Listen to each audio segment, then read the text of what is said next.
Io ho la sensazione ancora oggi da brivido del silenzio, della dignità, del rimboccarsi le maniche e della voglia di fare di quelle genti, che sono veneti, e che hanno dimostrato al mondo intero, non all'Italia, al mondo intero, quindi non solo l'Italia, di cosa significhi avere un problema e risolverlo.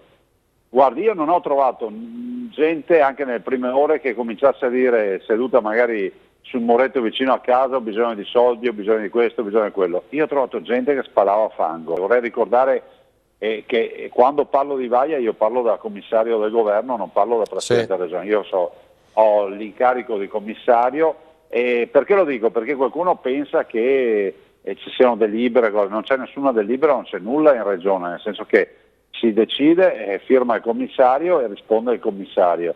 Però ha portato il modello di coinvolgere tutti. Forse lei ricorderà che all'inizio ci fu polemica con qualche sindaco perché dissi adesso voglio i sindaci soggetti attuatori. Poi hanno capito perché essere in una squadra commissariale come sindaci vuol dire avere l'autonomia di decidere, di muoversi, tanto vero che i sindaci hanno fatto un lavoro strepitoso. Le decisioni le ho prese io, nel senso che quando si è trattato di chiudere le scuole non è assolutamente vero che qualcuno mi ha scritto per dirmi deve chiudere le scuole ho deciso io di chiuderle, assumendomi la responsabilità. Adesso magari siamo tutti bravi a fare gli eroi, però le do uno scenario migliore.